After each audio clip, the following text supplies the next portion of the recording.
Kilo contest ka chaka governor mala chandar ka tiang kruno we kan or do tv pam le gwana dial be jawre be leng tinan nyamanun ka nyadu ne meri yang do pana barana walla ka changa jandara ka payen baro pan ron ba do dara wuri jananti ko be non lora ka tungen tina wi mon keleo por kan wori lora kon jo ne diara kon cha changa ma cha cho kan ka bom kon nyal le jo yendi ala pisande kon mala yendi al bos ka yet ganga wana diala kono chia wari tibo kotin en gojen be nyoka mului e chia ne diala kono chiger kama china mane diala kono jel ka choken ko mala yenong lago be loy dori kun kamal wan diala kono tintin larin goro go balar kono jomo we ka refugees diala kono re we ka kenyen gori we ka kenya chete ka michael matan mashira latin ke 2 day backs en nojen ne de kono chal ke jino sudan ka ngar ka we ngar na tame lago te ka gati cha ka ka ne tero ka ka gwantin jira kono te jikume chiete ji waitin gwantin kono ga ka ne kentin mulo no go ka ne te to cha ka ka kan panken cha ka je ka passport South Sudan ba ne de kono chal ke ji waitin chal ke South Sudanese in kono re we in tame go ba ya la lar gwan dia la kono te yentin go mal la te ga ye ka kenyen ni won ya ngar ka ngar na ne de kono kwale chole ji doar mu chal ke no Sudan te kono ki ben ka dag doar yen te cha wo lo ka South Sudan ke passport South Sudan en go kan panken lat ka ti je kan bayan dia jo won tan panken ne te to cha ka banana cha kam no ka cha jala go go chi karin ka UN chi ar ko kan ke refugees la wo kan panken no waro den wel ka UN chi UN cha ko ger ko kan panken cha ko ji gwan tin kono na kanatin Antamana me jan panking and it diala to chicken native corner chalka ji South Sudan de la rai me de jeling kuma South Sudan especially in the corner chalka ji embassy today wakers ka Kenyan work and panking and tamade na me de kora de jogwara to pujin go michi pentida ne no corner chalka ji humanitarian tele kuma long tin dung do passport South Sudan amount mangar na ka jagwan diala corner tene to takatin banna me ba kam ne tin kontre we go bia jel kon bia ti special ngene doli en go anta me chine kon tin tekati jete chalar kake ya la go biga pe kan ramala South Sudanese ko jen panken batin dia la kon chalar kan panken ba ka chol kan tin kon la ramala ran South Sudan ko jen panken ke passport South Sudan ba roy mi serious ka gore je go bia ta ka lintin ka jo me berar kan ko ne chal ka ji humanitarian la ji ka nyam lo no go jen point ma kan ko ne chal ka ji embassy warga jakarar ga yen ku ka mi che ka wona go kan panken chikarin kan gore be karin kon no Sudan te ka embassy re do ar ka kenya ba kan ken goro go kan panken be karin ka embassy la dun ko kan panken bara wala ko ngi ken go me be ka baka ka do mi jia chicken passport South Sudan chicken wo use ka tada ne be ka kan criminal ne ko la na kana ga kan tara ba mun pom kel kan tin jia tin ko ngi kon re we ka ko le chele Somalia ne plus gad kenya tin ko ne changana doro ken ne me kel mala to de kel yo ko la go jen biya te kel tin ta ba kon re we ka kenya ko yen pan kun biara ne ka bi kuma South Sudan ba ta ngi tin ko de ko de gur ka lera mat ko ne me a serious case me no go jen point de gur ka lera mat tan bi kuma kan tin ko ne tin ko te de UN kan ne ko ne chal ka ji material to ko la te ka long tin te le kuma bom tin dum do go kan ne ko ne chal ji South Sudan ngar na ka passport de ne me de ko de gur ka lera ken ko cha we South Sudan cha ba ngar chi cha maren bi jaga je ka kenya Raya mejen to de na maka leone ne te dia te ko ne shelinga 17 people to shayen ka gwada ne lagat Kenya wara archini she youth Kenya te kon kan panken cha ben joyo gon woter idin gat South Sudan te la deal South Sudan but a passport South Sudan e min chal kana ka South Sudan mulo no go dum passport na ma gore je bare de baje go yene ko no so ko passport re we ka South Sudan kuma selva kirma ya de kana me de kana go ye gon won passport de na no kula identity jiran ka jira la ja we do ko beta kamal mulo no criminal dia la ko no ka passport especially jino Sudan medan mulo ka ko ci we di nda kay ne bas kon ci ka gan mana kon jen tama ci laari ma di gwana di ala kon ta kontin jeni ci ngay bata mare we ko Uganda gwandi ala kon tane ta to ka tin balat ka tijiya kan ga ci South Sudan ci ne di alta wana kan ci ga ga long dum no gomin go ala ta tin e dum billa dan ko kan e tin di ala kon la wa ka panken ta ka bel mo gol bela na go me ko kon la ngar ngara tama la kon na goro de ne jo we lo kon go anti gol ta ngay go wono Sudan jen ponde aram wal ka South Sudan jen ponde aram shar jenna na kula wakan ka je mi shigo na ka ba kula gor la ken chine dia to wan kan tiga ga go tele pap wan me de kam na ko ken dum pap wan me goro ba je go ye ji kuma South Sudan en go jen mo gor ye ne biya te kamal go ni kun dia la kontinentin gore je go yen dia be wujun be lo e ka pap por wi du no go point de ID e du no jiran chi mi la kamera de dien mo no go jen gore je go biya ta de be je go ko bi ne kun che cha pu no kon go nen to gol kan bi go chui go dia la kon te ka tin Rai dong dia banyak ka kam kon ne du ne do kon chal ka jiko cha ngwate la lo kana ga kente ku kono le choli humanitarian kan chika do la longo ne dia la kon chu jikya especially ne tin kon ta kapan ga re ye ala wote la duwa mijel ka ke la godwal ka ko kande ka chopa gaten kontre pina kana ne tinditin kono chui ke bod ka kwi ka wa chi kuma Salva Kiir ma ya dir chanjo yer ma ke lu yer yer tato go tato tin kono jel kana kono ko la chola ji manterian kan panken chaje tianga kana janna no kuyena la wole ngata meta mali chani chi ne ko la chola de mbor ta ga wan tato chi ne kono chel ke de mbor chet ka ma yendi ala gon de mbor pona ne changa da ne chi ne ti chi ga nyi ka kui den kui mi tela duwa mi chalo go duwa me be kui jube me tela ne ti tindi la chol ke jide ne ko la chol de mbor antama ne de kono chol ka humanitarian dol ka longan wode ka jalde ne de kono chujre pini ka boss kana ne tin kon tin chuj ka kui ka wak tela ka wal kan panken dol ka wobe ka jal kola ka wado ma je kuma Salva Kiir ma ya ditre kam ne dom ni brai me bakula waka ne diatin kono kwale chole cha ben go yen ba ne kun dial mate ka gwati tie ka yete kan kuma ka cho dara go apujo go dara ga te konti yere dara ka kwar ko til do mi ben ka lok ye ne de konta ku yere ne te nan tin kono dong dara ante ka lok na shui ke long ka piu go ne dial kono te ka tin special ne de konta ka pan ga le long wana ne tin kono to ku do ar mi chal ke jina serte kono ta me ko kan chara ngai ka da na ka gwa da ne ko do ne te kono ba ban di ka gwa da ne chi do che ben to ko mur ka mo ka man me chere ka ta me chet kan ngai kon dia le go wo na ser kan dor mu chal kai pan ga ka ngot ke me boka jen ta me lakin ji pan ga ki daw dien chero de di de long ki jaw che ben kan ne kon no go de no go jan lo kan ne te to ka walten kon kam ka ga ko ngai kon go wo re do ran la te ke ni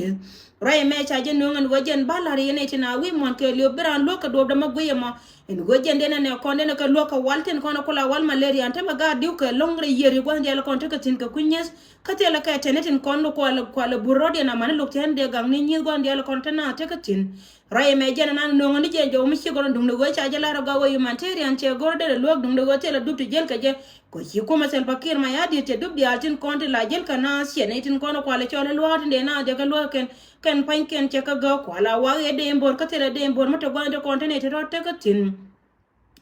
min dong dia na banyo ka lar ko ne dum pine te ko ne che kay nyare do ar mi chal ka ya ko ba wes ka wal ga la go cha jala ne te kon te wo yen go jen panken ken pute kon la pinyal kinyale roda kapshon ata me dul dia te kon ne cha kana piu kan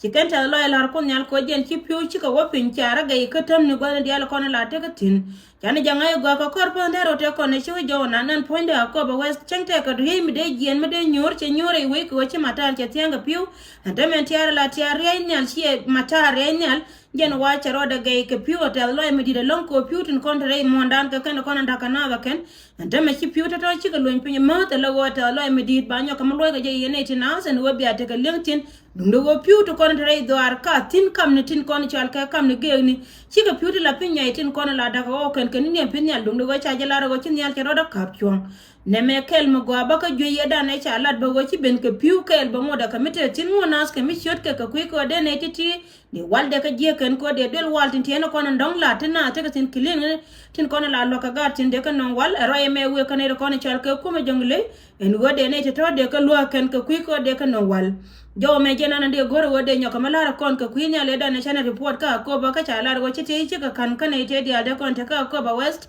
mana ne tin kontin wen re lo ko kwi me we ko Ruiru County and ma chete ka gwati tiene te chi jo ka kwi ko kin ya ke roda ka pyong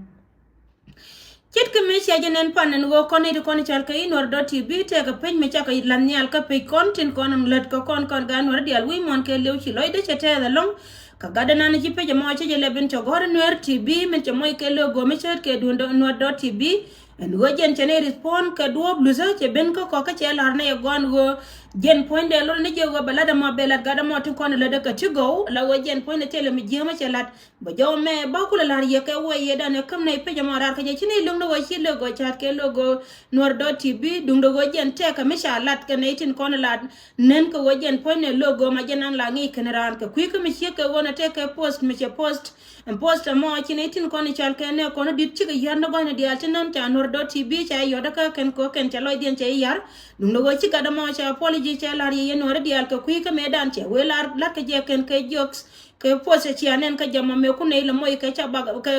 ko ne le sababu ka je ko kon ba ka je gor mun no go jen point ro mi chi ka wona jena ne chi to ka je chi gadan che mol ka je ka ya pin nyam dun yen dies ka dial chi pose mo chi ajenen che lar go no ma le ka ku ko jen point na mo le je la jok chi ka ngar go na te tin chelo ne je kada mo la gor to go long ka tv de she ka chana la menana shella ben cho gor nuer tv men chat ngada kade kine long no go jen point da nuer tv ba chola ne dia chika men cha chola wan me chaka je chola nuer dot tv de dot melono go nuer tv ga ga nuer dial ko ene nuer e ma sen go jen be ying leb she dur kara me de je lebe changro no ka je dang rew lakin ba wado pin ke logo no ka she je ne nong ne nyal ka je yene tindi ala kono dong ko ga mo ko je gor muno wajen choro gure choro japol ka kwi ko wajen tin kono lade ka tigo go hora tigo wa puj ka kwite ka dan kono tina wi mon ke le ka jena gan mete ka lus ngaye menana lade muno wajen point lo ya ka wajen biya lo tinde yende ala kwiliang an wajen point de cha ko roye mo cha ko jalat siang la ne ka gor ko wajen baro de nyol ko kon cha ko won ka dub dial wo gor ne mi se ka charo de lar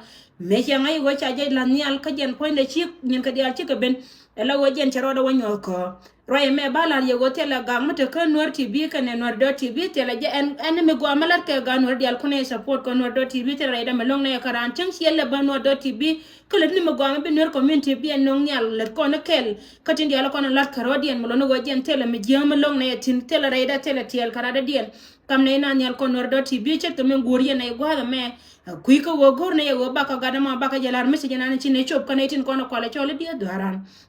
cheluirar ka chama le shelar ne tin koni kwale chole dies ka kui post no mo e chane na ken ka chelo dien chiga je changai no anwar dot tv me ku post mo ku je post muno go jen chela ye yendies dial ka she wo immediately ne go na ne chine roi ka je muno go gor ne je ngada mo ka la liang na tin dial ko na la de ko ndi an matulet ko no go me kui ko ban information ban je top ka je na ram kel ka ne de kon lat ka to mission en che dor che je post jen point la waje je go de hello wo jen point de chembo barar ka kon ndang diok la waje je wo jen point la de to kui ka mishia ka wona to kon mara ba cha ka apology cha ko kam ju ko te ka document no me cha ka chia ko ne ko ni chal ken wo tv malay gan wora men go anan chiro e me chi je kwen ka chine roi ka je mo lo wo che ben nyamdu as ni mor me dit ka lad lad nan ladi mo lo wo chi lo de che tes ka we nan chi respond ka je wor ka won nyam ka ta mo ban lad ke nor tv ka ne nor tv ane nor me chiro de ler mani nas tv go ne dia la kon te ka tin ka kon kel to me lo wo tin dia la kon le ka ga doran telle mi jeo me shala daga de me gorne ni wajen ba ka jangai ka charo de nyoko ray me jena de gorde go ni ri ka de la ne dia ko no ko ngo ko gori na wi mon ke le chara je pore wo bia no do tv be je polo wana ka won nyam lo no go mo wote ka gwa ka gu kityang che ka ta no to ko ken wo ka be na ba barar ko ba tam table ba la ne dia len kon ti ling ne ken especially ne tin dit ko ku le ratin ko no be gwa be ka la ko la rar chit ke me shala ri yo gore pai baro me woden pai ba dag ba lo ar ente me chalo ara ma che ko gwa matot midela be ka ngara mo no go bitam table che ga letin kono bilet ka kon ka pedan ka gwambia news bi akale nga joko news ga no ta ka wuki dien ma bala liep ka kana jen point ba balarie ray me jenande gorde lar kon go wujante jena ka queen and kon ta ka kan special ne to kono kwale chole ji dar ma chol ka South Sudan tin kono go ka ne tin kon tere we ka Kenya la wujun kana me cha larie me non go jo me berar ka ji humanitarian la ji Kenya cha no kan ka dop na ni chol ka dop UN ko chine chi ka wajien me cha me gi mo cha la kan chi ka den ka UN chi ar ka kan chi wota ka pa Port South Sudan